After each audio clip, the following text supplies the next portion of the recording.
Guys, may favorite akong laro sa Roblox, guys. Ako kay Ben ng favorite ko dun sa pag may may Roblox siya, tas mahaba yung buhok.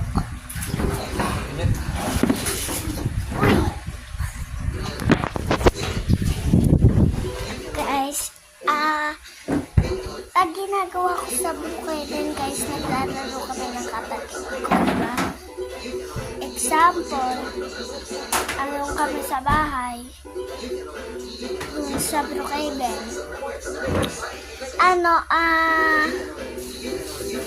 nagkukulit siya kaso lang medyo makulit siya.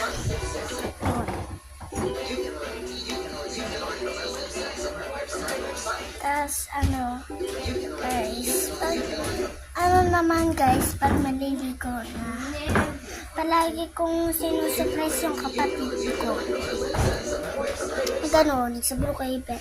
Tapos yun na, tapos na, the end na. Yun na yung sinabi ko. Bye-bye!